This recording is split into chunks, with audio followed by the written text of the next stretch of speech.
Hello and welcome to Spare Change Podcast. Today I'll be discussing midterm elections and how there's an economic tie to every step of the process. And when you go to the polls, you should be very aware that every bit of your wallet is at stake when you go to the polls. So, the first aspect of this conversation is going to rely on the way that companies and the way that wealthier people interact with political figures. So a lot of companies will do an extensive amount of donating and lobbying, not only for tax benefit, but to decide which candidate has their best interests at heart and who will be the candidate that will benefit their business the most. So, say someone had a particular political position and it allowed them to influence a decision that was going to be made on a certain good and a certain commodity that a company produces within that country. The company will then lobby and donate to that political cause and have to improve their income, improve their standing among other companies in the same uh, like competitive space. And beyond just that, people who run these businesses, so the founders, CEOs of companies will often find that it's in their best interests to lobby and personally donate some of their own personal income to ensure that a campaign runs smoothly, that they're known and affiliated with a certain campaign as it'll draw investors to their company, or it will allow them to get in the door, get in conversations with these political figures, and then further their business interests and their personal interests, whether it is financial or just a strategic play to get ahead of issues they might foresee within their business space.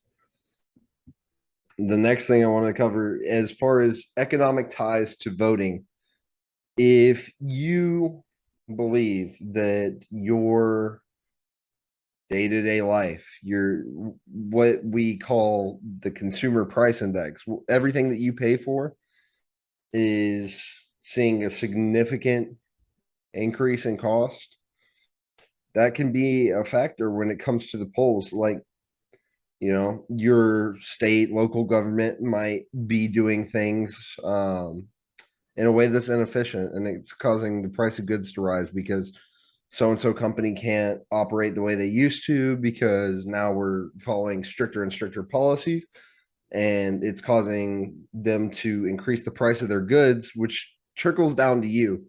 And that headspace, that way of thinking, will allow you to vote with your wallet and allow you to vote with your income. And seeing as the day for voting is tomorrow, I figure it's probably a good time to shoot this message out and say, hey, maybe don't think so much emotionally when you go to vote, but think about the things that you've seen that affect you on a day-to-day basis. The money that comes in and out of your account is going to affect you much more than your personal beliefs might.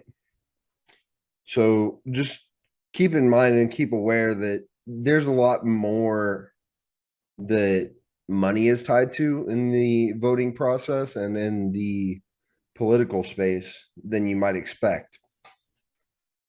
Political action committees and other companies that are nonprofit but politically involved can often be the main providers of funds for a campaign, or in most cases the sole providers for campaign funds, which means that ultimately that political campaign has a bought and paid for message based on whatever committees are gathered around that politician's cause.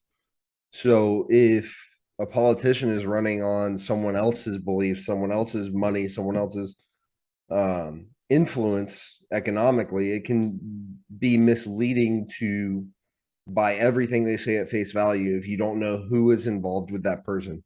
I think it's important to understand the network behind someone as a politician, whether that's a local government, state government, or even federal government. There are people who are creating policies and they have a large economic tie to the opinions of their constituents and of their supporters. And not to say that that's a good or a bad thing, but influence and money have a lot to do with policy and the way that things are implemented day to day in the US legal system. Lastly, I would just like to say that disinformation is a growing market. I've addressed this in a previous episode, but the idea that we are now in the age of information is largely a problem, as not only we are seeing, like, trying to think how to say this, but we've seen things like deep fakes or even just articles that are AI generated, designed by other countries, and foreign influence also plays a part, where the information that we see on a day to day when we're scrolling on our phones or when we watch TV, that is all also tied to an economic viewpoint of someone that we are not hearing the news from. You can see something on TV, you can see something on social media, and the way that it impacts your vote is incredible when you look at long term the numbers of people that get swayed by just the news that they hear. Not everything you hear is true. Do your own research and understand that someone is attempting to buy your vote every step of the way, whether it's your state, local, or even federal government. There is money behind every political campaign, and you need to be very aware that the truth is not a requirement. And more often than not, your vote is bought and paid for by people who may or may not have your best interests at heart. Moral of the story: stay very aware as a voter. Do research on every candidate on your ballot. Vote, vote, vote. That's all I can really say is get out there and vote, because if you're not going to, someone else will for you. And the idea that, just ignoring it, letting it pass you by, well, that is letting someone else decide for you what is best for your wallet. So if you are feeling, I don't want to get involved in politics, it's just a bunch of drama. Well, it is drama in a lot of ways, but it's also very, very financially and economically based. So if you want to optimize and maximize the potential of the dollar in the future, or even in other countries, if you want to optimize the value of the money that you are continuing to get out there and try and earn, you want to be aware of what impacts that in a political space.